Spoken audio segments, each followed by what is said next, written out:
Okay, there's literally millions of things we could do to find an example of source, but I found one that I like for a few reasons. One is that it's just from a movie that I love, and you should too. We'll talk about that in just a second. The other one is that we actually see him turn up the music in the scene. He like reaches for the volume knob, he turns it up, and the volume gets louder. So the character directly interfaces with the music. You know, he touches something, it gets louder. So it's very clearly source music.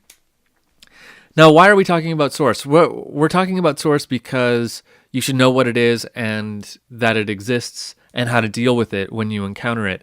The rest of the class, really, we're going to be talking about score.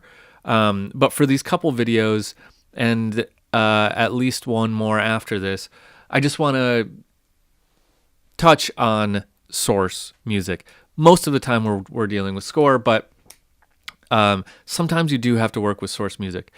Okay, so let's watch this scene. This is from a movie called High Fidelity, which I can't remember when High Fidelity came out, probably around 1995 or so. It's basically the story of a guy who owns a record store, and he's kind of a sad dude who owns a record store. It's an awesome movie about music. It has a lot to do with music, and there's a million examples of source music in this movie because they're sitting in a record store, right? They're always playing music. In this last scene, what's going to happen is first we see Jack Black singing with a band in a bar. So this is also source music. There's things happening in the bar and the music is coming from the stage. We know exactly where it's coming from, so that means it's source music. After that, the main character, played by John Cusack, is going to give a little monologue. He's going to talk for a second. And then music is going to slowly fade in, a Stevie Wonder song, and then he's going to reach for the volume and he's going to turn it up. That gives us the impression that the sound has been coming through his headphones, which he's wearing around his neck, and then he cranks it up and we hear it loudly. And that's actually the very, very end of the movie. The credits roll after that.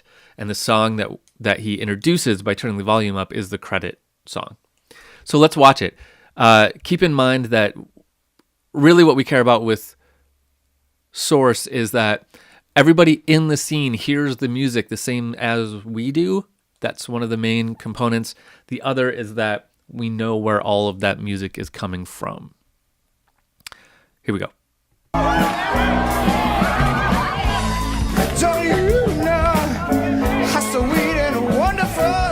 The making of a great compilation tape, like breaking up, is hard to do and takes ages longer than it might seem. You got to kick it off with a killer to grab attention. Then you got to take it up a notch, but you don't want to blow your wad, so then you got to cool it off a notch. There are a lot of rules. Anyway, I've started to make a tape in my head for Laura, full of stuff she'd like, full of stuff that would make her happy. For the first time, I can sort of see how that's done.